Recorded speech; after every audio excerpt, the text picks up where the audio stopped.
자, 오늘 이제 해방 이후의 기독교 이제 세 번으로 나누어서 진행을 했었는데요. 오늘 이제 마지막 시간이고 전체 12번 강의에서 12번째 시간, 최종적인 마지막 시간이 되겠습니다. 1945년부터 그 이후의 시간들을 이제 주어지는 시간에 맞춰서 이제 좀 가보고 있는데요.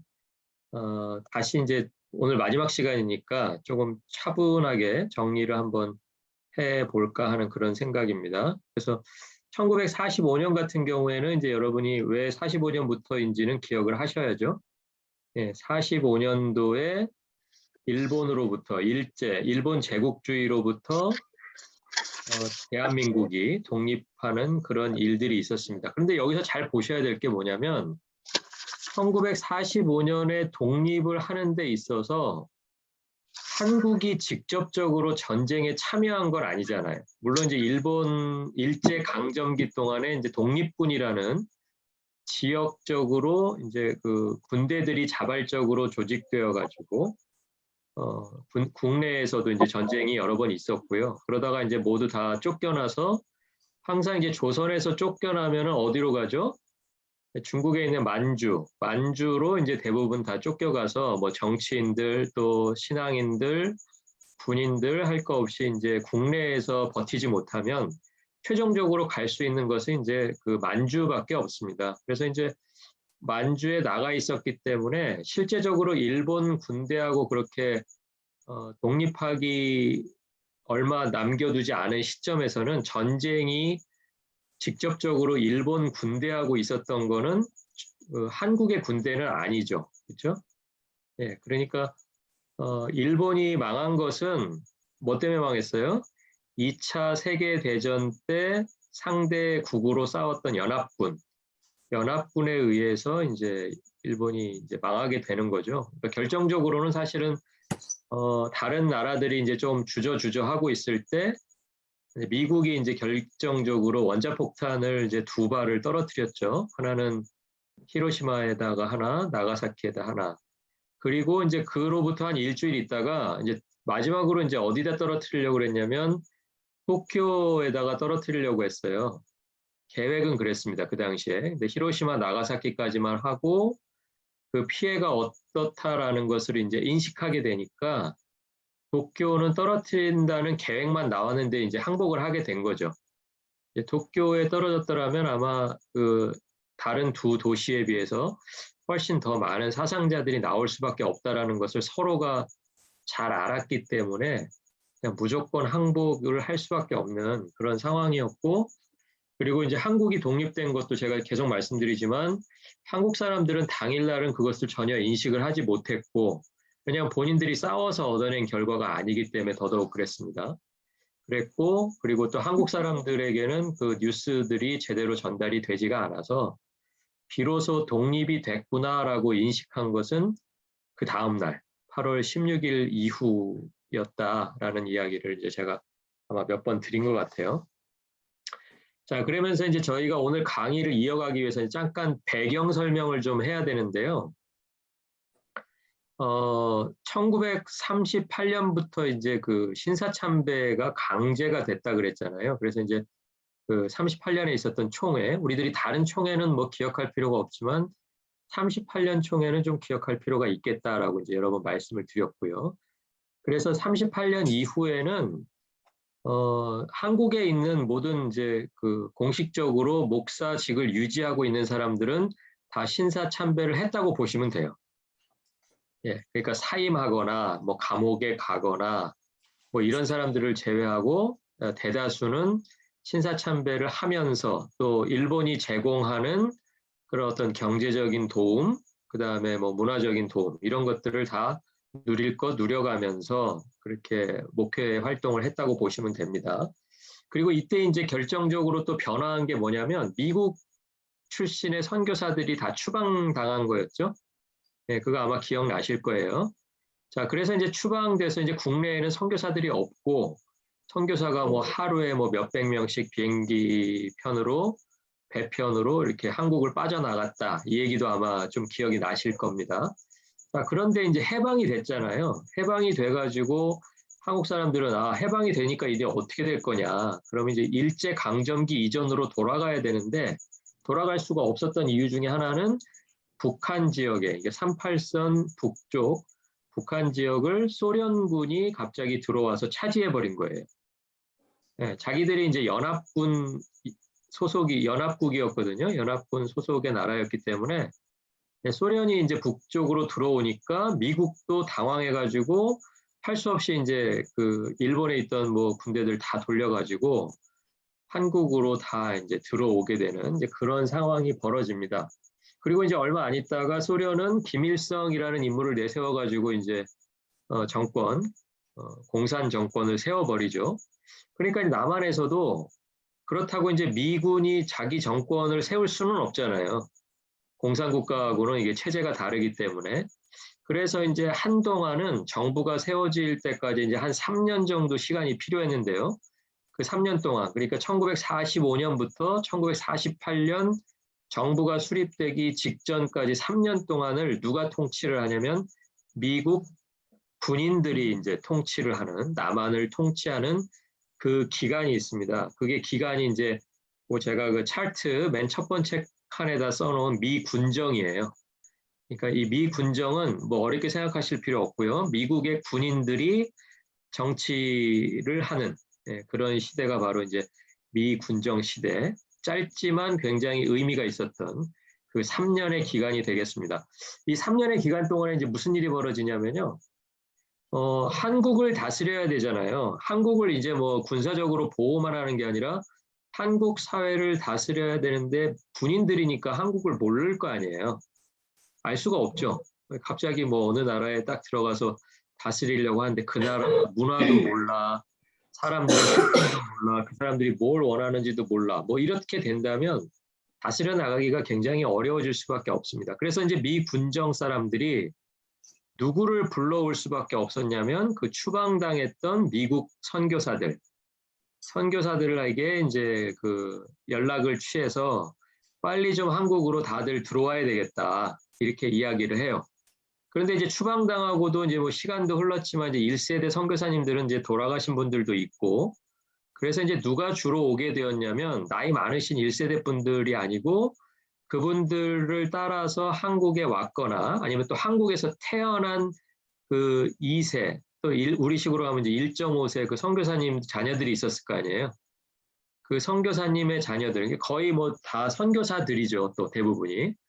그 2세 선교사들, 1.5세 선교사들이 대거 한국으로 남한으로 이제 다 들어오는 그런 일들이 45년에서 48년, 3년 안에 이제 다 벌어지는 일들이에요. 그런데 또 그 사람들은 와가지고 자기들이 한국 사람들하고 컨택을 해가지고 이제 나라를 다스리는 군인들을 도와줘야 되는데 한국 사람 어떤 사람을 컨택했을까요? 일반인들은 컨택할 필요도 없죠. 누구를 컨택해요? 한국인 목사들. 그러니까 아버지가 여기서 한국 땅에서 학교 세우시고 뭐 병원 세우시고 총회장 하셨던 그 자녀들이기 때문에 그 각 교단의 목사님들하고 친분이 두터울 수밖에 없죠. 그렇죠? 예, 그러니까 일제에 의해서 쫓겨나기는 했지만 쫓겨나고 이제 뭐 거의 한 10년 가까운 시간이 흘렀지만 다시 들어와서 한국인들 사이에서 미국 군인들과의 관계를 잘 유지해 줄 수 있는 사람들, 그 사람들이 바로 선교사들이었고 선교사들이 한국 목사님들을 이제 컨택하는 그런 일들이 이제 요 3년 동안에 벌어지게 됩니다. 그러니까 미 군정의 입장에서는 누가 굉장히 중요한 그 그룹으로 떠올랐냐면 이제 각 교회, 교단의 목사님들, 한국인 목사님들이 자기들을 도와줄 수 있는 세력이라고 이렇게 인식이 된 거예요. 이해가 가시죠? 예, 그러니까 3년 동안이기는 하지만 엄청나게 많은 선교사 자녀들이 다시 귀국을 했고 그분들을 도와서 목사들이 또 교인들이 대거 정치에 참여할 수밖에 없는 그런 시간이 바로 1945년부터 1948년까지 기간이 되겠습니다. 그런데 제가 왜 거기다가 2011년이라고 이렇게 써놨냐면요.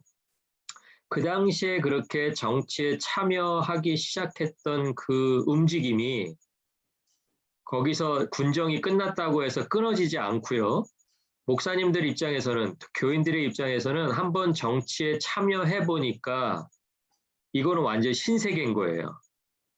네, 정치력이 곧 교회의 성장과도 직결되어 있다는 것을 깨닫기 시작한 거예요. 그러니까 정치를 몰랐을 때는 정치하고 종교하고는 원래 분리되어 있다라고 배웠잖아요. 자기들이 어렸을 때부터 신학을 할 때부터 그렇게 배우고 자랐잖아요. 그런데 막상 정치에 발을 들여놔 보니까 그 당시에는 어쩔 수 없었죠. 그런 일들이 필요했죠. 그랬는데 그 미 군정이 끝나고 정부가 출범을 했다고 해서 그 한 번 본인들이 발을 들여놓은 그 정치 세력, 정치화에 대한 그 미련이 금방 버려지지가 않은 거예요. 그래서 그 이후에도 최근까지도 계속해서 기독교라고 하는 그런 단체가, 그런 공동체가 정치에도 여러 가지 형태로 참여하고 간섭하고 또 때로는 그 정치력을 얻기 위해서 자기들의 그 어떤 인원이나 재정이나 이런 것들을 동원하고 이런 일들이 이제 2000년대 최근까지도 계속 이어졌다. 이제 그 얘기가 지금 이제 제가 하려고 하는 이야기가 되겠습니다. 그래서 이제 그 국가 조찬 기도회라는 것이 생겨요. 그래 여러분 아시겠지만 이제 48년에 정부 수립하면서 누가 대통령이 됩니까? 이승만. 예, 이승만이 대통령이 되잖아요. 그러니까 이승만 대통령, 초대 대통령 때 그때 뭐 공무원, 장관 이런 비율 중에서 기독교 비율이 한 35% 정도 됐다 그래요. 예, 그러니까 이게 상상이 안 가시죠? 35%면 일반 국민의 퍼센테이지로 따져보면 그 당시에는 기독교 인구가 10%도 안 될 때거든요. 그런데 그 중에서 장관이나 뭐 공무원, 고위 공무원들 또 이렇게 뭐 자문을 해줄 수 있는 그런 위치에 기독교인들이 35%가 갔다는 거는 이거는 그 미 군정 아래에서 정치 세력화가 조금씩 되고 있었다라고 봐야 되는 거죠. 예, 그러니까 이렇게 정치랑 종교랑 분리된 줄 알고 신학을 하고 또 목회를 했던 사람들이 이제 정치에 발을 들여놓게 되는 그 시점, 그게 바로 이제 미 군정이 되겠습니다. 자, 미 군정이 지나가고 나서요, 이제 이승만 대통령도 지나가고 나서 이제 국가 조찬 기도회라는 것이 이제 1966년에 시작이 돼요. 66년이면 이제 누가 대통령일 때냐면 박정희가 대통령일 때입니다. 박정희 대통령. 박정희 대통령 여러분 잘 아시는 대로 군인이죠. 예, 군인이고 이제 정권을 이제 얻는 과정에서 정상적으로 이제 뭐 투표를 통해서 대통령이 된 게 아니고 이제 쿠데타, 군대를 동원해서 군대의 힘으로 기존에 있던 이제 정부를 몰아내고 이제 정부를 이제 장악을 한 그런 케이스가 되겠습니다. 자, 그런데 이 박정희 대통령이 그렇게 정권을 차지했음에도 불구하고 1966년도에 한 기도회가 시작이 되는데 이름이 국가 조찬 기도회예요. 그러니까 이제 조찬이라는 건 이제 아침 식사겠죠. 이제 브렉퍼스트인데 브렉퍼스트를 누구랑 해요? 교회 목사님들하고 대통령하고. 그러니까 대통령이 또 참석을 하니까 이제 뭐 국무총리니 뭐 장관들이니 뭐 이 당시는 더더군다나 군인이 쿠데타로 정권을 잡았으니까 참석을 안 할 수가 없겠죠. 그러니까 정부에 있는 모든 사람들하고 또 교회에 있는 리더들, 지도자들하고 대통령하고 이렇게 모여서 설교 듣고 기도하고 식사하고 뭐 이런 자리였다는 거예요. 자, 그런데 그 당시에 이제 그 박정희 대통령은 1966년쯤에 이제 뭘 생각을 하고 있었냐면 본인이 대통령을 한 번 더 해야 되겠다라는 생각을 하고 있었다는 거예요. 그래서 이제 헌법을 바꿔가면서 대통령을 더 할 수 있는 방법을 계속해서 이렇게 시도를 하고 또 실행을 하고 했던 그런 대통령인데 그것은 이제 조금 어려운 말로 유신이라고 해요. 유신. 제가 거기다 이제 유신에다 이렇게 별표해 놓은 건 뭐냐면 새로운 헌법을 바꾸어 가지고 대통령직을 계속할 수 있도록. 그러니까 어떻게 보면 이제 죽을 때까지 대통령을 하고 싶었던 마음이 있었던 거죠. 이제 물론 그러다 이제 여러분 아시는 것처럼 1979년에 이제 김재규라는 사람에 의해서 이제 그 총을 맞고 이제 사망을 하게 됩니다. 자, 그런데 이제 1966년에 그 유신 체제를 어떻게 보면 이제 찬성해주고 유신 체제가 너무나 바람직한 그런 결정이다라고 찬성을 해줬던 그룹이 어디냐면 이 교회 지도자 그룹이라는 거예요. 그런데 이게 또 이때만 그랬느냐? 1980년도에 이제 그 79년도에 박정희 대통령이 죽은 다음에 또 이어서 정권을 잡은 사람이 누구냐면 그 당시 또 군인이었던 전두환이라는 사람입니다. 그래서 그 전두환이라는 사람이 또 대통령이 됐을 때 역시 전두환의 신군부 독재가 그 당시로서는 필요한 그런 상황이었다라고 변호를 해줬던 게 또 누구냐면 이 조찬기도에 참석했던 교회 지도자들이라는 거예요. 그러니까 이게 이제 시작이 어디냐면 그 미 군정에서 한번 정치의 그 힘, 권력의 힘을 경험한 교회 지도자들이 교회의 성장, 그리고 또 뭐 전도, 선교, 하여튼 모든 면에 있어서 교회를 도와줄 수 있는 세력의 하나로 국가의 정치 권력, 이것을 선택했고요. 반대로 또 국가 정치 권력도 나를 지지해주고 설령 내가 잘못된 선택을 했더라도 그것을 이렇게 커버해 줄 수 있는 그룹이 어디냐라고 찾았더니 그게 또 교회였다라는 거예요. 그러니까 서로가 서로에게 그렇게 기댈 수 있는, 버텨줄 수 있는 위치, 그런 것을 해줄 수 있는 것이 바로 정치권과 교회. 그 역사가 바로 45년 이후부터 최근까지 쭉 이어져 오는 2011년까지 이어지는 그런 이제 정치화의 역사가 되겠습니다. 자, 그래서 이 국가조찬기도회는 누가 만들었냐면요. 아시는 분도 있을 텐데 그 CCC를 만드신 김준곤 목사님이라고 계세요. 김준곤. 네, CCC는 이제 그 뭐 대학생 선교회라고 그렇게 보통 이야기하죠. 뭐 캠퍼스 뭐 크루세이드인가요? 뭐 그렇게 돼 있죠. 그 CCC가요. 그런데 그 CCC의 설립자인 김준곤 목사님이 73년 5월이니까 이제 벌써 유신헌법 통과해가지고요. 박정희 대통령이 이제 뭐 3번까지도 대통령 될 수 있다. 그래서 우리가 뭐 한국에서 그걸 들어보신 분들은 삼선 개헌이라고 아마 들어보셨을 거예요.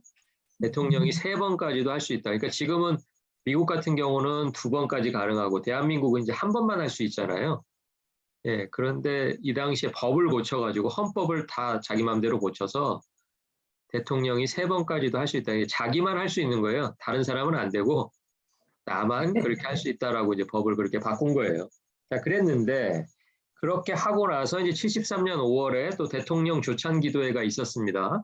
그런데 그 대통령 조찬기도회에서 뭐라고 했는지 간단하게 좀 요약을 해보면 각하의 치하에서 일어나고 있는 전군 신자화 운동이, 그러니까 이제 그 유신으로 바꾼 다음에요. 유신으로 그 헌법을 다 바꿔버린 다음에 기독교가 자기들을 지원해줬다라고 생각을 하니까 기독교 쪽에도 좀 좋은 일을 해줘야 되잖아요.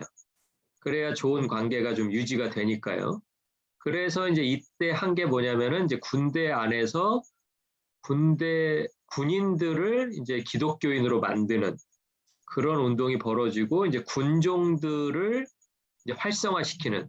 그래서 이제 저도 이제 군대 갔을 때 그 부대에 목사님을 도와주는 그 병사가 따로 있어요. 따로 이렇게 지정이 돼가지고 그분은 다른 일 안 하고 그냥 마치 그 교회에서 뭐 행정 전도사나 아니면 뭐 사무 직원이 하는 그런 일들을 그냥 군인이 담당하는 그런 역할을 했었습니다. 그리고 사병들 이제 관리하고 그런 것들을 이 당시에 이제 막 활성화를 시켜줬던 거예요. 자, 그러니까 이제 그런 일들이 종교계에서 이미 세계적인 자랑이 되고 있습니다. 그런데 여기서 끝나지 않고 이것이 만일 전 민족 신자화니까 어떻게 하겠다는 거예요? 대한민국 전체 사람을 다 대통령이 명령해서 예를 들면 국교를 기독교로 지정하든지 해가지고 모든 사람을 의무적으로 기독교인이 되게 한다면 10월 유신, 그러니까 헌법을 그렇게 완전히 바꾸어서 혼자서 3번까지 대통령 나올 수 있도록 그렇게 바꾼 일도 세계 정신사적인 새 물결을 만들고, 그리고 여기가 중요한데요. 신명기 28장에 약속된 성서적인 축복을 받게 될 것입니다라고 설교한 거예요. 그러니까 지금 들으면 이게 너무 이상한 말이죠. 아니, 목사가 어디 할 일이 없어가지고 헌법을 자기 마음대로 바꿔가지고 자기가 죽을 때까지 대통령 하겠다는 사람한테 가서 그거 참 잘한 일이다. 그리고 군대만 그렇게 전도할 게 아니라 온 나라 사람들을 다 기독교인 되게 만들어주면은 신명기 28장에 들어가도 복을 받고 나가도 복을 받고 그 복을 박정희 당신이 다 받을 거다. 어떻게 이런 설교를 할 수 있나 그러신 마음이 드시잖아요, 지금은. 근데 그 당시에 이렇게 했다는 거예요. 예. 하는 이유는 여러분 짐작이 가시죠? 앞으로도 잘 지내보자라는 거예요. 앞으로도. 그러니까 박정희는 박정희대로 교회 지도자들에게 요구하는 사항이 있었을 거고요. 또 교회 지도자들은 지도자들대로 또 요구하는 사항이 있었겠죠. 그러니까 이 당시에 이제 이 조창기도회를 주도하고 또 이렇게 나서서 또 박정희 정권이나 또 이후에 이어지는 전두환 정권을 옹호해주고 보호해줬던 역할을 했던 분들이 다 교계에 아주 이름 있는 그런 지도자 목사님들이 다 그런 일을 했죠. 그러니까 여러분이 뭐 이름만 대면 알 수 있는 뭐 김중곤 목사님, 예를 들면 뭐 한경직 목사님, 조용기 목사님, 뭐 이런 분들이에요, 다. 그러니까 교회가 왜 이렇게까지 가야 되나 지금 그렇게 생각하지만 그런 우리의 좀 부끄러운 역사가 분명히 있었다는 것을 여러분이 좀 기억을 하셔야 됩니다. 자, 그리고 이제 2011년에는 어떤 일이 있었냐면요. 2011년에는 이제 교세가 1970년대, 60년대를 거쳐가지고 이제 폭발적으로 80년, 90년 거쳐서 어마어마하게 막 성장을 했죠. 그래서 한때는 기독교인의 인구가 800만, 900만. 그래서 교회에서는 항상 선전할 땐 조금 이렇게 불려서 하잖아요. 그래서 제가 그 주일학교를 다녔을 때 제가 이제 70년대 말, 80년대 초 그때 이제 주일학교 학생이었는데요. 그때 제가 기억나는 것은 거의 뭐 천만 성도 이 얘기를 참 많이 했어요. 그러니까 70년대 말, 80년대 초 이때쯤 돼서 아마 기독교 인구가 굉장히 피크에 달했던 때가 아닌가 그렇게 생각이 들고요. 그래서 이제 2011년도에 3월에 국가조찬 기도회가 또 기억에 남는데요. 이 당시를 아마 기억하시는 분들도 있을 거예요. 이때 무슨 일이 있었냐면 대통령은 이제 이명박 대통령 시절이거든요. 근데 이명박 대통령 시절에 국가조찬 기도회를 인도했던 사람이 그 당시 이제 왕성교회 담임 목사였던 길자연 목사가 이제 그 조찬 기도회를 인도를 합니다. 그래가지고 뭐라고 이야기하냐면 이제 설교할 거 하고요. 기도할 때가 되니까 우리 다 같이 무릎 꿇고 기도합시다 그래요. 그러니까 처음에 이제 그 영부인만 무릎을 꿇어가지고 이명박 대통령은 자기가 대통령이니까 무릎을 꿇을 수가 없다고 생각했는지 아니면 그게 어색했는지 하여튼 가만히 있었는데 옆에서 영부인이 이제 무릎 꿇으면서 이렇게 한번 쿡 찔러요. 영부인들이 그런 거 할 수 있잖아요. 다른 사람은 못해도 한번 쿡 찌르니까 갑자기 또 대통령도 무릎을 딱 꿇어요. 그거 아마 기억나시는 분들도 있을 거예요. 그래가지고 그 굉장히 유명한 사건이었어요. 다른 종교에서는 뭐 난리가 났죠. 불교, 천주교 뭐 이런 데서는 난리가 나서 아니 국가 조창 기도회를 하는 것까지는 좋은데 어떻게 대통령하고 영부인을 무릎 꿇으라고 그러고 그렇게 하냐. 그런데 이 얘기는 바꿔 얘기하면 뭐냐면 예를 들면 거기 와서 무릎 꿇고 기도합시다라는 사람을 무시할 정도였다면 그걸 굳이 할 필요가 없었겠죠. 그런데 그 당시만 해도 기독교 그러니까 그 이명박 대통령 같은 경우는 그 당시에 이제 그 곽선희 목사님 소망교회 장로였거든요. 시무장로였거든요.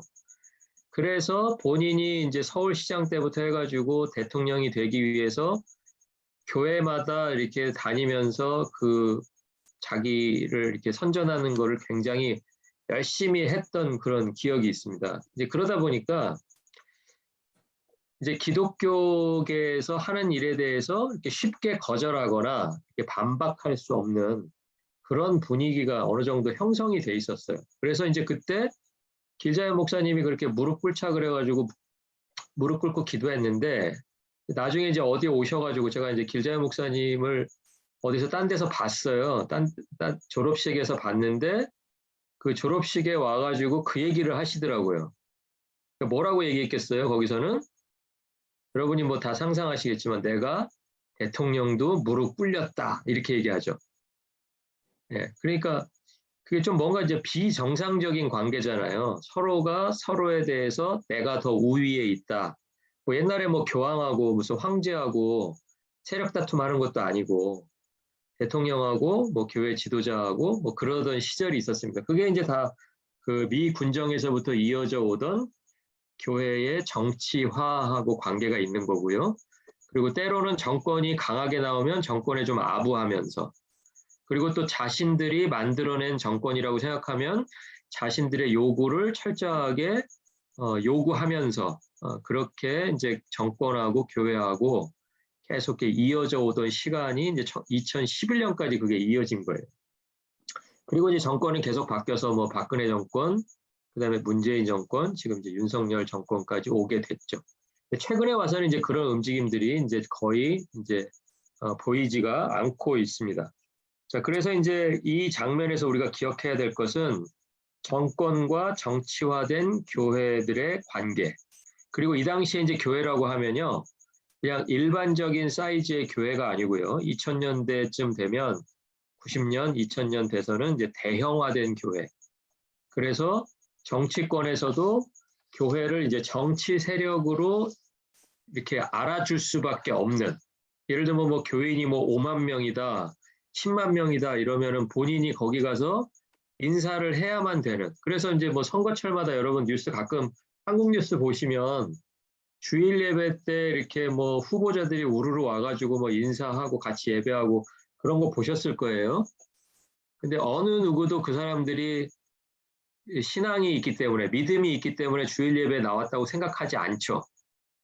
네, 뭐 때문에 왔을까요? 그 사람들은 네, 선거에서 이길 수 있도록 지지를 해달라라는 의미에서 그러니까 뭐 이 사람도 오고 저 사람도 오고 오히려 또 그런 사람들이 잘 오는 교회가 우리 교회가 이만큼 커서 또 저 사람들이 저렇게 오나 보다라고 이렇게 생각하고 그런 교회들로 사람들이 더 이렇게 집중이 되는 그런 일들이 이제 최근 들어서 이제 벌어지고 있는 일들입니다.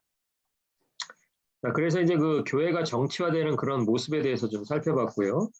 두 번째 저희들이 봐야 될 내용은 환원이라고 제가 써놨는데 환원은 좀 어려운 말인데요.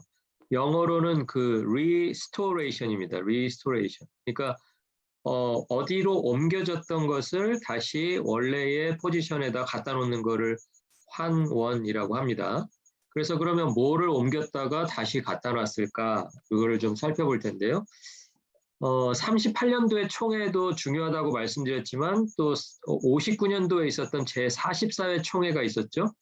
네, 다시 한번 설명을 드리면 그 WCC 가입, 그러니까 WCC라는 단체는 교회 일치운동, 교회 연합운동을 이제 주로 하는 그런 단체인데요. WCC를 가입할 거냐 말 거냐를 놓고 장로 교회가 결국은 둘로 갈라지죠. 예, 둘로 갈라지는데 이제 WCC에 가입하자. 우리를 지원해주는 해외 선교부, 특히 이제 미국 선교부가 또 WCC에 가입을 했는데 우리가 가입 안 하는 건 좀 이상하지 않냐. 이제 이런 의견이 있어서 그게 이제 찬성 쪽이고요. 교리적으로 WCC가 다른 종교에도 구원이 있다고 하는데 그걸 알면서 어떻게 가입을 하냐. 가입할 수 없다. 성경 말씀에 써 있지 않냐. 다른 이름으로 구원받게 하신 게 없다고 했는데 우리는 갈 수 없다. 이게 이제 반대 입장이었던 거예요. 그래서 이제 신학적으로 서로 갈려서 하나 될 수 없다고 생각하고 이제 박형용 박사를 중심으로 가입 반대파가 이제 승동교회에서 모였고요. 그리고 한경직 목사를 중심으로 해가지고 찬성파가 연동교회에서 그렇게 이제 모였습니다. 자, 그래서 이제 그 연동교회에서 모인 총회를 우리는 통합총회, 그래서 이제 대한예수교 통합이라고 부른다라고 말씀드렸고요. 반대쪽, 반대했던 쪽을 합동, 대한예수교 합동총회다라고 이렇게 부른다는 것 것까지 아마 지난 시간에 말씀을 드렸을 거예요. 그런데 이제 지난 시간에 다루지 못한 것 중에서 그렇게 통합하고 합동으로 두 개로만 나눠진 것이 아니고요. 이때 아니 뭐 교리로 뭐 이렇게 이런 걸 가지고 이렇게 싸우냐, 이게 이렇게 나눠질 문제가 아닌데 나는 어느 쪽에도 소속하지 않고 나는 독자적으로 가겠다라고 하면서 대신총회라는 걸 만들어요. 그러니까 대한신학이라는 뜻이겠죠. 대한신학. 그래서 대신총회라는 것을 만드신 분이 있는데 김치선이라는 분입니다. 이분에 대해서는 제가 따로 설명은 드리지 않겠지만 이분이 주장하는 게 있어요. 그 뒤에 보시면 두 가지죠. 한 가지는 사회 참여, 하나는 애국. 이 두 가지를 우리 교단의 특징으로 삼고 나가겠다. 이렇게 한 거예요. 근데 여러분 조금 이상하지 않아요? 보통 이 교단이 이렇게 뭘 이렇게 하려면 뭐 전도를 내세우면서 나가든지 뭐 선교를 내세우면서 나가든지 뭐 이게 그래야 될 것 같은데 두 가지 다 뭐예요? 하나 사회 참여는 어디가 지금 계속 주장하던 거라고 말씀드렸냐면 기독교 장로회, 그렇죠? 김재준 목사를 중심으로 설립이 됐던 대한기독교 장로 기장이라고 하는 그 교단에서 주장하던 게 사회 참여였고요. 거기다 하나 더 나가서 애국을 강조하는 교단이 생겨난 거예요. 1961년에. 이게 바로 대신총회가 되겠습니다. 그러니까 교회가 애국을 강조했다. 이게 참 굉장히 중요한 대목인 것 같아요. 애국은 사실은 어떤 한 교단만의 일이 아니잖아요. 그죠? 뭐 그 나라 사람이면 다 똑같이 애국이라는 거를 마음에 품고 있을 텐데 애국심이라는 걸 품고 있을 텐데 이렇게 한 교단이 우리 교단은 애국이 우리의 캐릭터다라고 이렇게 주장하면서 한 교단이 만들어졌다라는 게 굉장히 의미가 좀 있습니다. 이게 나중에 이제 여러분 어디로 연결이 되냐면요. 김치선 목사님 같은 경우 여러분이 모르시는 분도 있을 텐데 나중에 이제 2000년대 들어와 가지고 이 대신 교단에서 총회장을 했던 사람 중에 누가 있냐면 전광훈 목사라고 있어요. 들어보셨어요? 전광훈 목사는 안 들어보신 분이 잘 없을 건데, 그렇죠? 한국에서 이렇게 막 막말하고 저기 태극기 부대 끌고 나가서 광화문에서 막 집회하고 헌금 걷고 하는 그런 아주 좀 특이하신 분인데 그 전광훈이라는 목사님이 요 대신 총회 소속의 목사님이었고 또 대신 총회장까지 했던 그런 분이고요. 그래서 그런지 그 김치선 목사님이 교단 세울 때 애국을 강조했는데 이분도 애국을 굉장히 강조해요. 그러면서 나라를 우리 교회가 지켜야 된다, 우리 교단이 지켜야 된다. 아마 그 정신을 좀 이어받았는데 방법이 좀 틀린 거죠. 예, 방법이 좀 많이 빗나갔죠. 예, 그래서 이제 전광훈 목사가 이제 그 대신 총회 소속이다라는 것을 말씀을 드렸습니다. 자, 그래서 이제 그 총회가 이렇게 둘로 셋으로 갈라지니까 박형용 박사 입장에서 자기가 지금 WCC를 가입하고 안 하고가 신학의 큰 문제 때문에 그렇게 됐잖아요. 그렇게 되고 나니까 더 이상 이렇게 분열된 채로 있어서는 안 되겠다라고 생각하고 다시 자기들이 쫓아낸 고신교회 사람들을 찾아갑니다. 왜냐하면 고신교회 사람들하고는 신학적으로 문제가 있었던 건 아니죠. 여러분 기억하시겠지만 고신교회는 뭐 때문에 나갔어요? 자꾸 신사참배했던 것을 회개하라고 자기들의 아픈 데를 찌르니까 그게 싫어서 갈라진 거지 사실 이 사람들하고 신학은 보수신학 똑같아요. 똑같으니까 우리가 이렇게 WCC 가입을 놓고 갈라졌는데 고신하고는 신학이 같으니까 고신하고는 다시 합쳐야 되겠다. 그나마. 그래서 세 개로 쪼개져 있지 말고 하나라도 합쳐보자라고 생각하고 고신교회를 찾아갑니다. 박형용 박사가요. 왜냐하면 박형용 박사는 자기가 찾아갈 수 있다고 생각했죠. 왜냐하면 예전에 박윤선 목사님이라든지 한상동 목사님이 초대해가지고 자기가 거기 교장도 했었잖아요. 부산신학교에서, 고려신학교에서. 그러니까 이제 찾아가서 목회자들을 만나가지고 다시 연합합시다라고 제안을 하고 추진을 해요. 자, 그런데 이제 여기서 결정적으로 문제가 된 게 뭐였냐면 박형룡 목사님도 서울에 올라가서 신학교를 하나 세웠다 그랬죠. 예, 신학교를 하나 세웠고, 그리고 또 고려파 쪽에도 지금 고려 신학교가 부산에 하나 있어요. 그러니까 이 사람들이 또 합쳐지면은 뭐를 또 해결하고 넘어가야 되냐면, 자, 교단이 하나로 합쳐졌는데 우리 교단 신학교를 또 어디로 할 거냐? 요게 문제가 될 거 아니에요. 그러니까 이런 복잡한 문제는 사실 여러분 어떻게 결정해야 될 것 같으세요? 그 교단에 소속돼 있는 교회들을 의견을 먼저 물어본 다음에, 예를 들면 이제 우리 같으면 그런 거죠. 교회에서 무슨 일 결정할 때 우리가 뭘 모아요? 교인들을 다 모아요. 그래서 그걸 뭐라고 불러요? 공동의회라고 부르죠. 예, 그 과정을 통해서 교회의 입장이 하나로 정리가 되는 거예요. 그렇죠? 거기서 뭐 우리는 반대한다. 그럼 반대로 정리가 되는 거고, 찬성이다. 그럼 찬성으로 정리가 되는 거고. 그렇게 이제 공동의회가 있어야 되고요. 그 다음에 교회에서 의견이 정해지면 이제 목사님들이 그 의견을 들고 어디로 갑니까? 노회로 가죠.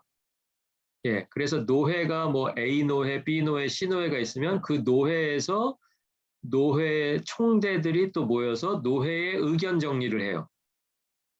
그러니까 공동의회에서 한번 정리하고 노회에서 한번 정리하고 그 정리한 내용을 가지고 총회의 의견이라는 게 나와야 되는 거예요.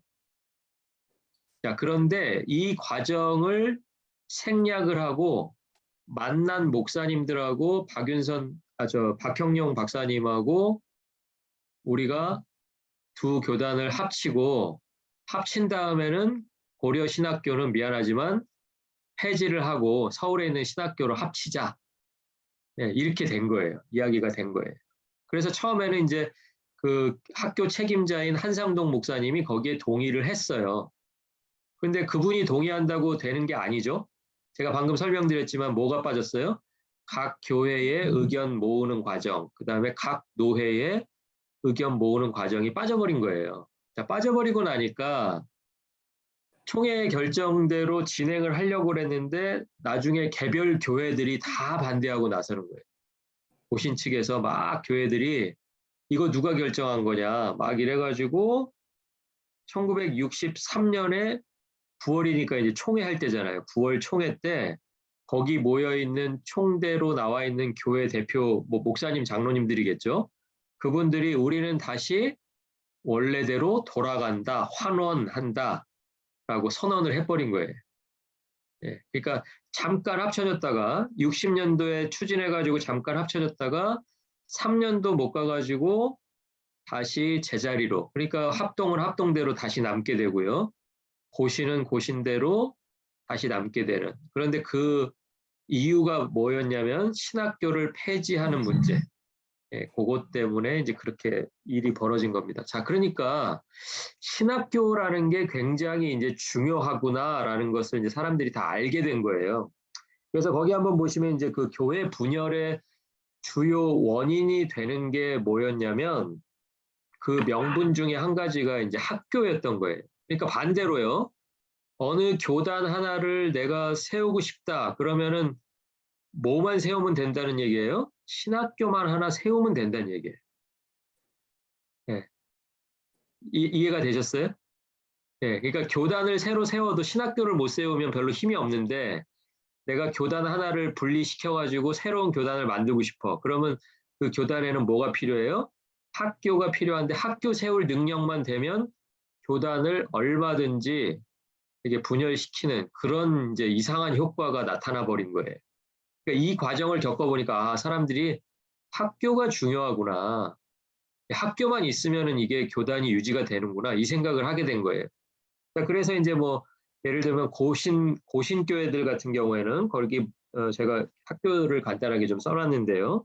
고려신학교를 중심으로 이제 교단이 이제 쭉 유지가 되는 거고요. 그다음에 합동 같은 경우는 총회신학교, 예, 그리고 통합은 장로의 신학교, 그리고 조선신학교는 이제 김재준 목사가 세운 거죠. 김재준이 그 학교 교수로 있었던 학교죠. 예, 그럼 거기에는 이제 기장 쪽, 지금 이제 한신대로 바뀌었죠. 이름이.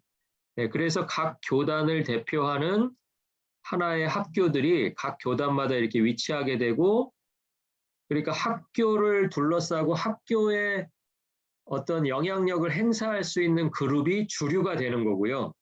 학교 운영이나 뭐 학사 일정이나 이런 것에서 배제되는 쪽이 비주류가 되는 거예요. 그러니까 내가 메이저 그룹에 들어가냐 그러면 이제 학교에 관련이 돼 있으면 그게 메이저들이 되는 거고요.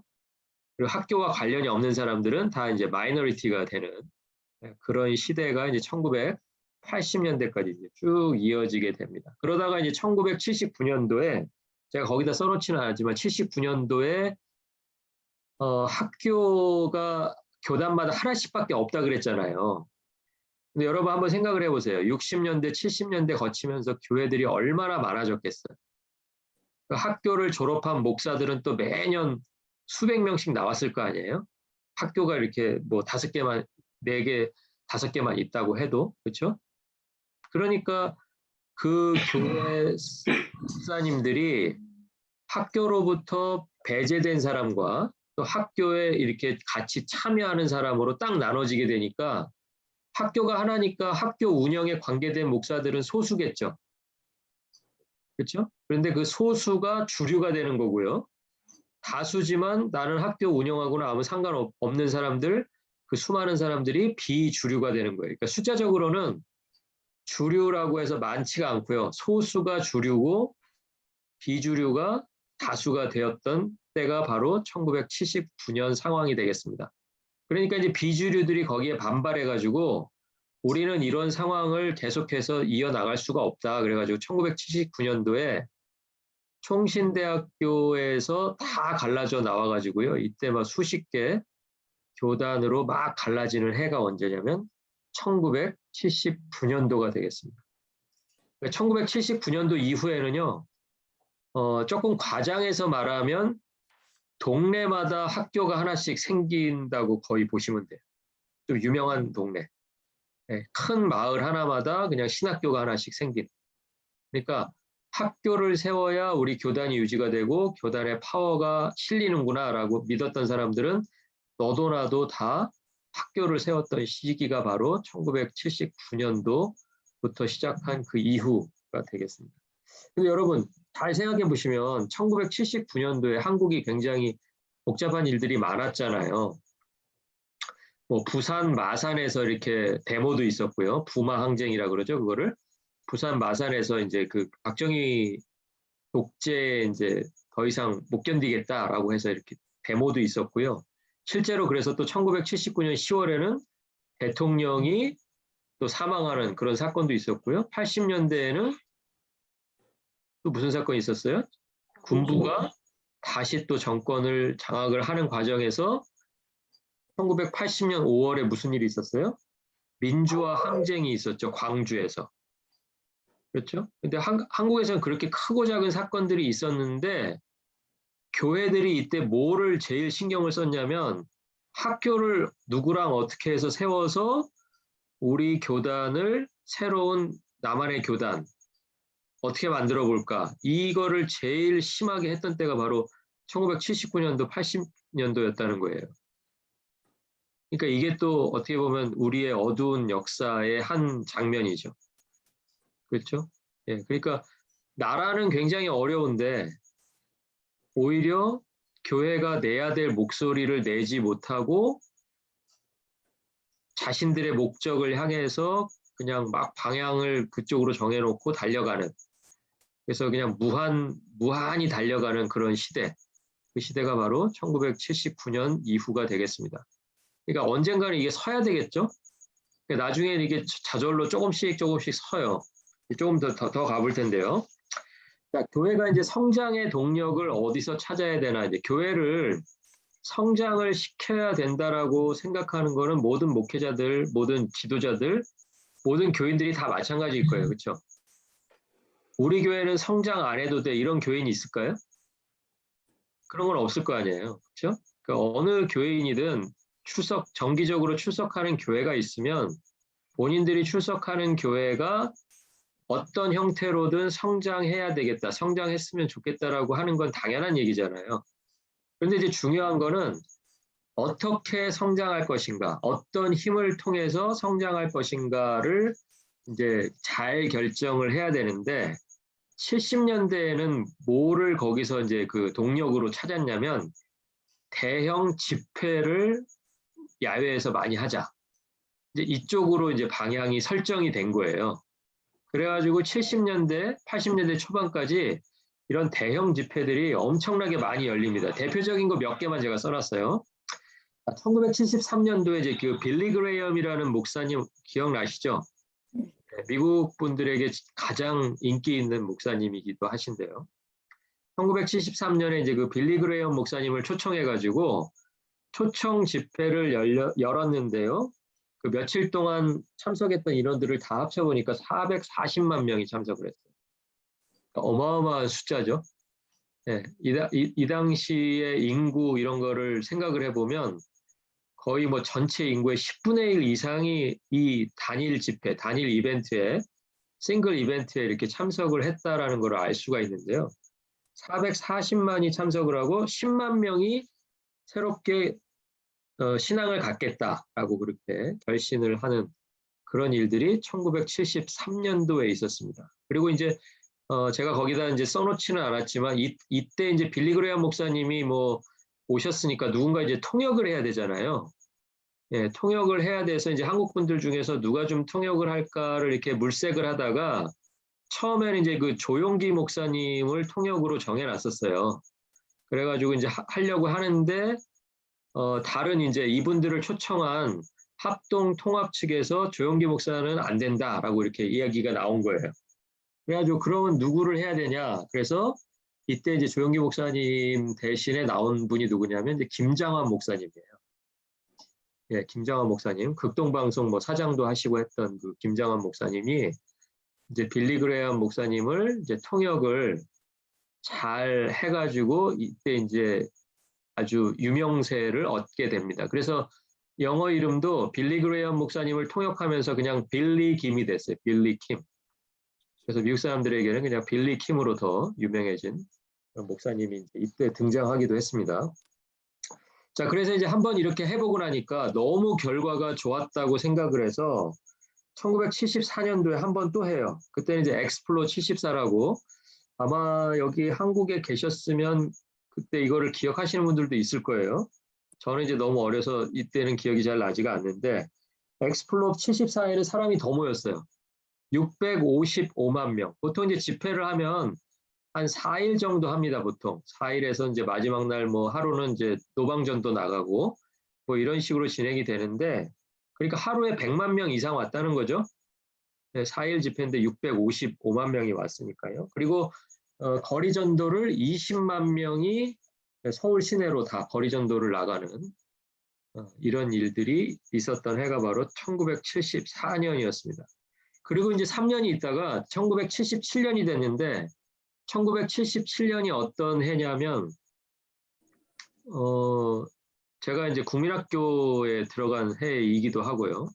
근데 이건 중요하지 않아요. 뭐 77년에 국민학교 들어간 건 중요한 건 아닌데 평양 대부흥운동이 있었던 70주년 되는 해였어요. 그때가. 그러니까 1907년에 평양 대부흥운동이 있었잖아요. 예, 그런데 그 부흥운동으로부터 70주년이 된 것을 기념하기 위해서 이제 민족 복음화 성회를 또 열었습니다. 근데 그때도 역시 거의 3년 전이나 비슷한 650만 명이 참석을 했고요. 이때는 또 매일 저녁 수십만 명이 그 다음날 아침까지 철야기도. 아마 해보신 분들은 아실 거예요. 이 당시 한국의 철야기도는요. 말 그대로 진짜 철야기도입니다. 예, 기도하다가 보면은 그 다음날 새벽 예배로 그냥 연결되고 하는 그런 기도였어요. 그래서 금요 철야 그러면 토요 새벽 예배 때까지 하는 거예요. 그래서 집에서 이불 가지고 와가지고 어머니 아버지 기도하시면은 애들은 옆에서 이불 깔고 자고 뭐 그랬던 기억도 나고 그래요. 뭐 그런 일들이 있었는데요. 이때 이제 우리가 좀 기억해야 될 게 뭐냐면 아까 제가 지금 살펴보고 있는 게 교회가 성장하는데 어떻게 성장할 건가 이걸 궁리하다가 이 방법을 찾은 거라고 이야기했잖아요.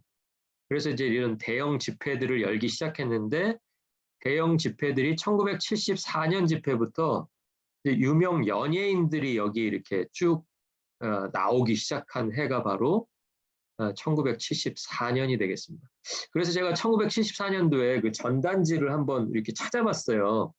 요즘에는 이제 뭐 구글링을 열심히 하면 그런 것도 이렇게 찾을 수가 있잖아요. 74년 전단지. 그래 찾아보니까 그 연예인들 이름이 누가 나와 있냐면 여러분 뭐 잘 아실 거예요. 뭐 부봉서, 박규서, 그다음에 그 지금 미국에 와서 목회하시는 코너스톤 교회 목사님 이종용, 그 당시 이제 가수였죠. 네, 뭐 그런 분들 이름이 거기 이렇게 올라와 있더라고요. 그러니까 이제 그때부터도 벌써 이제 유명한 연예인들, TV에 이렇게 얼굴을 내미는 사람들이 나와서 뭐 특별 찬양하고 뭐 간증하고 이래야 사람들이 좀 모이는구나라고 생각하면서 그것을 적극적으로 활용하던 시기가 바로 1970년대 중반 대형 기독교 집회가 되겠습니다. 자, 그래가지고 이제 이게 80년대에도 계속돼요. 그래서 80년대 세계 복음화 대회가 제가 하나 빠뜨렸네요. 1974년 그 엑스플로 74 할 때요. 아까 제가 그랬잖아요. 1979년, 80년대에 한국에 엄청난 일들이 많았는데 교회가 거기에 대해서 뭐 교회로서 내야 될 목소리를 전혀 내지 못하고 그냥 교회는 교회에 갈 길을 갔다 이렇게 말씀드렸잖아요. 근데 74년 집회 때 무슨 일이 있었냐면 혹시 기억하세요? 74년도에 그 국립극장에서 8.15 광복절 행사를 하다가 유경수 그 당시 이제 그 박정희 대통령 영부인이었던 유경수 여사가 총을 맞고 돌아가시는 사건이 벌어져요. 그게 8월 15일입니다. 근데 이 기간이 엑스플로 74 기간이 언제냐면 13, 14, 15, 16 이 기간이에요. 근데 이 기간에 무슨 일이 있었냐면 그 서울시장이었던 분이 이 엑스플로 와가지고 이렇게 막 축사를 한 거예요. 이 8월 15일 당일에. 그러니까 이분은 이분대로 이제 여기 기독교 이렇게 집회를 하니까 아까도 말씀드렸지만 조창기도회에서 뭐 무릎 꿇기도 하고 그러는데 서울시장에 와서 얼굴 좀 들이밀어야죠. 얼굴 좀 보여줘야죠. 그렇죠?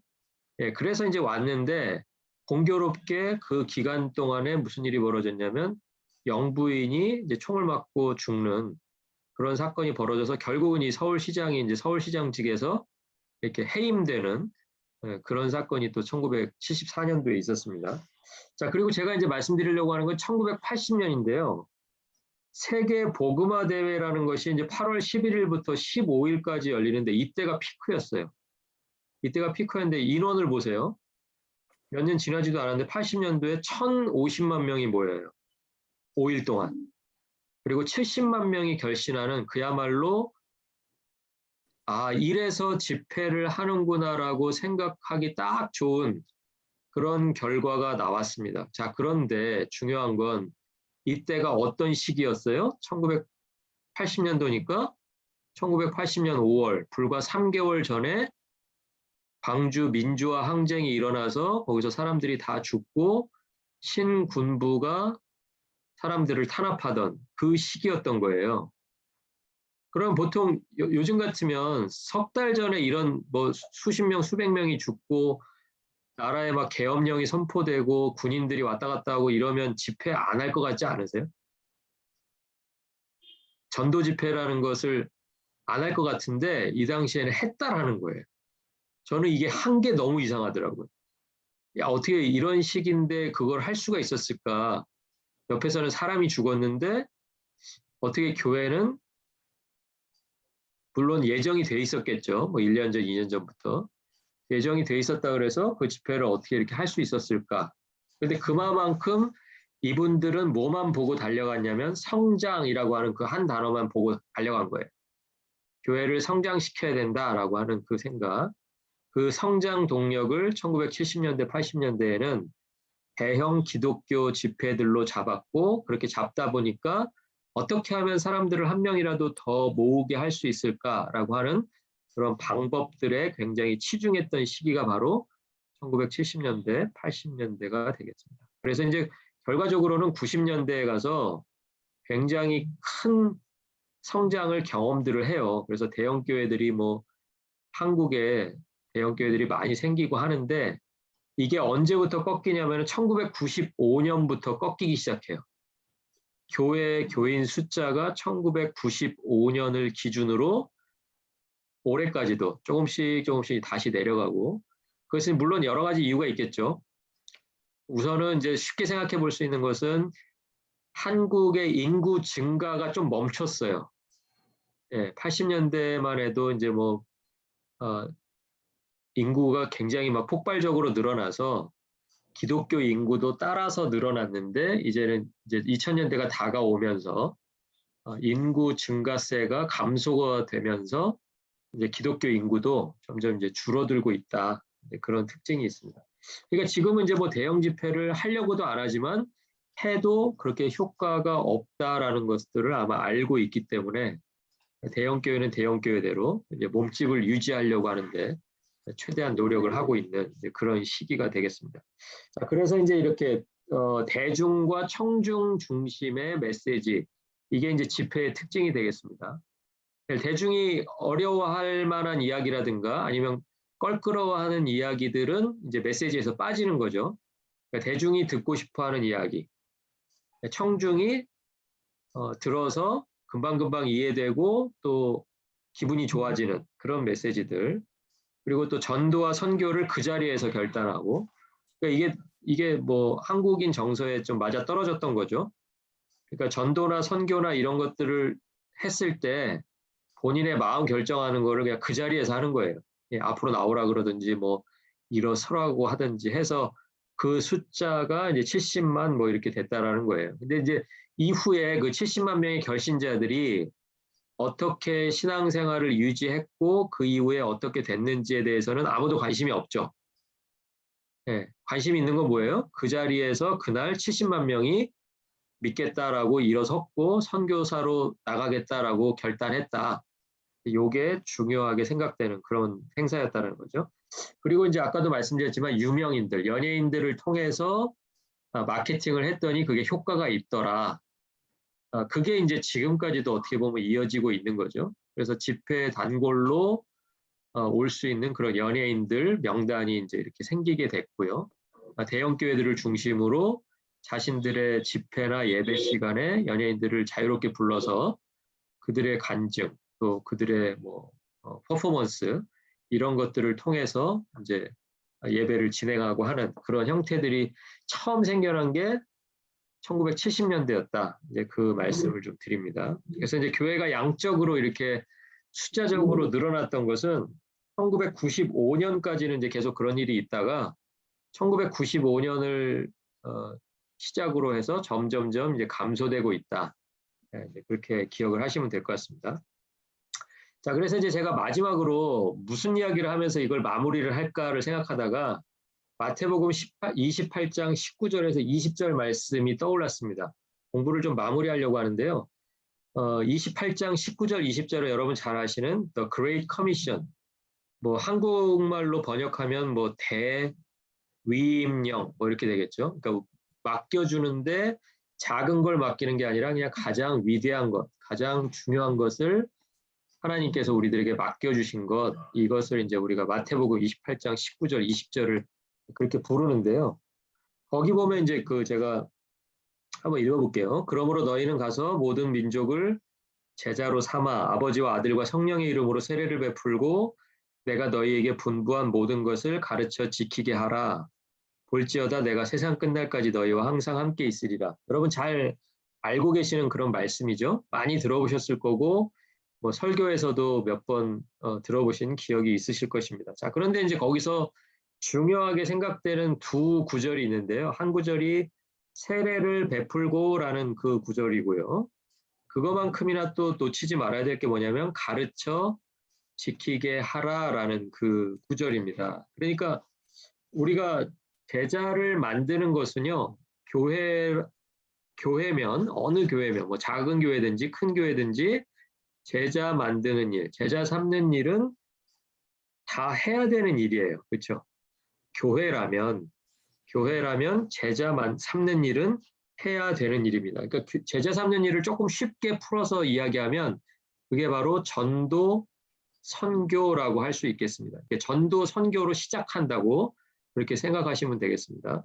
자, 그런데 그 세례를 베푸는 일을 뭐라고 생각할 수 있냐면 그 집회 안에서 벌어지는 그 결신. 여러분 믿으시는 분은 뭐 예를 들면 뭐 앞으로 나오라든지 뭐 그렇게 해가지고 이제 예를 들어서 세례를 준다는 말이죠.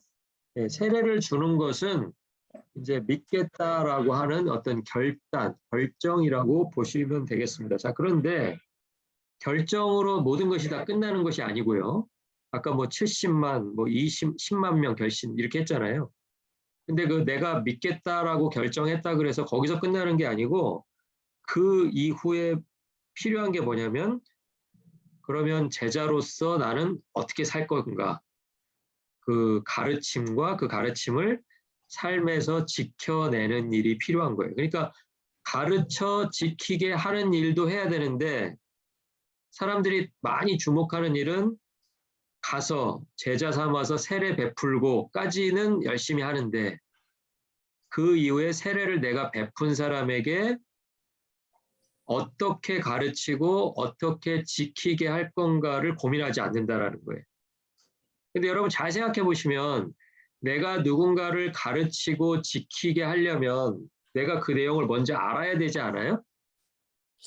그러니까 가르쳐 지키게 할 수 있는 사람은 누가 가르치고 지키게 할 수 있냐면 누군가가 나를 또 가르쳐주고 지키라고 하는 과정이 있는 사람만 그렇게 할 수 있어요. 맞아요? 그러니까 제자들에게 처음에 이렇게 명령하신 것은 거기도 분명히 써있지만 내가 너희에게 분부한 모든 것이 있었잖아요. 그렇죠? 그러니까 그 내용을 기억하기 때문에 나가서 누군가를 제자 삼고 세례 베풀고 하는 일이 가능했다라는 거예요. 그러니까 나가서 세례를 베푸는 것의 준비 과정은 뭐예요? 내가 어떤 가르침을 내가 지금 내 삶에서 지키고 있는가를 확인하는 일. 그게 있고, 그러고 나서 이제 내가 나가서 누군가를 전도도 하고, 뭐 세례도 주고, 뭐 이런 일들이 가능하다라는 거죠. 네, 말씀이 이제 그렇게 이야기하고 있는데, 1970년대, 80년대를 거칠 때는 몰랐는데, 95년도 이후에 이제 교회가 점점 사람이 줄어들게 되면서 사람들이 무슨 단어를 떠올리게 되냐면 이제 성장이라는 단어보다 제자화라는 말을 떠올리기 시작한 거예요.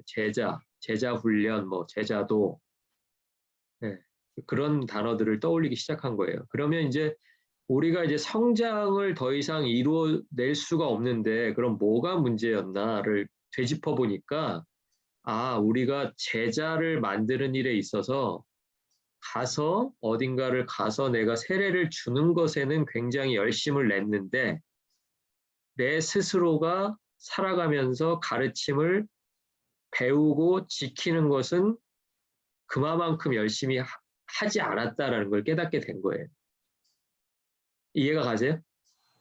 예, 그러니까 이제 교회가 지금은 교회가 성장을 다 멈췄다라고 이야기합니다. 그리고 이제 특정한 어떤 조건 하에서 벌어지던 그런 부흥들도 잘 경험되지 않는다라고 말을 해요. 그런데 부흥이 경험되지 않는 것이 아니라요. 사람들이 관심을 갖지 않던 부분에 이제 와서 좀 관심을 갖게 됐다라고 보는 게 더 맞다는 거예요. 그러니까 예전에는 관심 갖지 않던 부분이 어떤 부분이냐면 예를 들면 신앙 고백이라든지 교리라든지 그러니까 뭔가 가르침이 있어야 내가 가르침을 삶에서 해보고 이게 된다라고 했을 때 그것을 또 누군가에게 가르칠 수가 있다라는 거예요. 그러니까 예수님은 당신을 사랑하십니다까지는 전할 수 있지만 그것만 전해서는 그 이후에 어떠한 삶에도 내가 그 사람의 삶에 뭘 전할 수가 없더라는 거예요. 이해가 가세요? 네. 예수님은 당신을 사랑하셔서 십자가에 돌아가셨습니다까지는 전할 수 있는데 거기서 끝나는 게 아니잖아요. 그 말을 들은 사람이 제자가 되는 게 아니잖아요. 예수님을 따라서 십자가를 지고 가려면 예수님이 나를 사랑하신다고 그러고 십자가 돌아가신 것까지 알겠는데 그건 참 좋은 일이고 내가 그것 때문에 구원받았다니까 참 기쁜 일인데 그 다음에 해야 될 일은 뭐예요? 이제 따라가야 되잖아요. 그 예수님을. 따라가고 따라오려거든 어떻게 하라 그랬어요? 자기 십자가를 지려면서요. 그러니까 자기 십자가를 도대체 어떻게 질 거냐. 그거에 대해서 지금까지 고민하지 않았다라는 것을 교회들이 발견하기 시작했다는 거예요. 그런데 이제 여기서 이제 두 가지로 나타납니다. 한쪽은 지금까지 해왔던 일이 너무나 이게 습관이 돼 있고 오랜 역사가 벌써 60년대부터 그런 일이 있었다 그랬잖아요. 60년, 70년, 80년, 90년대를 거치다 보니까 이게 교회의 한 캐릭터로 자리 잡아서 아직도 그것을 버리지를 못하는 거예요. 그 양적인 성장을 어떻게 하면 이룰 수 있을까라고 생각을 하고요. 또 한쪽에서는 이제 우리에게 중요한 것은 양적인 성장이 아니고 몇 명이 됐든 믿겠다라고 결심했으면 그 결심한 사람들이 삶에서 어떤 가르침을 어떻게 지킬 것인가, 도대체 뭘 배울 건가, 그거를 고민해야 되지 않나라고 생각하는 그룹이 생겨났다는 거예요. 그러니까 지금 교회는요, 딱 정확하게 이 두 가지입니다. 어떻게 성장할 것인가, 아니면 어떻게 제자를 만들 것인가. 근데 이 두 가지를 한꺼번에 하기는 쉽지 않아요. 제일 좋은 거는 뭐 성장을 엄청나게 시키는데 그 사람들이 다 제자가 되면 너무 좋겠죠? 근데 그렇게 되지 않는다라는 거예요. 어느 한쪽으로 선택을 해야 될 때가 오늘 저와 여러분이 살아가는 2022년이 아닌가 하는 그런 생각이 듭니다. 그러니까 전도와 선교는 굉장히 중요해요. 중요하지만 말씀을 배우고 순종하는 일이 내 삶에 있어야 내가 하는 전도, 내가 하는 선교가 의미가 있다. 그렇지 않으면 우리가 또 70년대 했던 일, 80년대 했던 일, 옆에서는 뭐 별의별 일들이 다 벌어져도 나는 오로지 성장할 거야 라고 하면서 나가는 그 사람들과 조금도 다를 바가 없다. 그래서 교회가 어디로 갈까를 여러분이 고민하신다면 여러분 한 사람 한 사람이 나는 성장을 추구할 것인가 아니면 나는 제자를 추구할 것인가, 제자도를 실현하는 제자가 될 것인가, 이제 그 둘 중에 하나를 여러분이 선택하셔야 된다. 이제 그 말씀을 드리면서 오늘 공부를 마치겠습니다. 제가 다음 주가 없기 때문에 오늘 좀 늦게 해도 뭐 다음 주에 안 들어오실 분들은 없으실 테니까 다음 주에 수업이 없거든요. 네, 그래서 제가 좀 한 5분, 그동안 제가 좀 일찍 끝내드린 것 좀 주신다고 생각하고 좀 들어주셨으면 좋겠어요. 네, 공부하시느라고 고생 많으셨고요. 진짜 좀 한번 고민해 보셨으면 좋겠습니다. 그래서 만약에 제가 다음에 제가 공부를 다시 언제가 될지 모르겠지만 다시 하게 된다면 그런 우리들의 신앙 고백에 대해서 또 성경이 이야기하는 우리 삶에서 지켜야 할 그런 원칙들, 그걸 이제 기독교인들이 삶에서 지켜야 될 원칙을 그냥 우리는 한 단어로 교리라고 불러요. 그러니까 교리라는 것이 어려운 게 아니고요. 삶에서 이렇게 살으라는 거구나. 그게 이제 교리이면서 기독교인들의 원칙이거든요. 그러니까 그런 원칙들을 공부하는 시간이 되어야 되지 않을까. 이렇게 좀 한번 생각을 해보게 됩니다. 그리고 공부하시느라고 수고 많으셨고요. 12번 했던 동안에 뭐 전달을 제가 많이는 못했지만 어쨌든 각 시대별로 조선시대, 대한제국, 일제강점기, 또 해방 이후 간단하게 살펴봤는데요. 여러분께서 또 관심을 가지시는 부분을 여러분 스스로가 좀 다시 한번 더 보셔야 여러분께 되지 않을까 하는 생각입니다. 고생 많으셨습니다. 감사합니다. 수고하셨습니다. 네, 감사합니다. 감사합니다.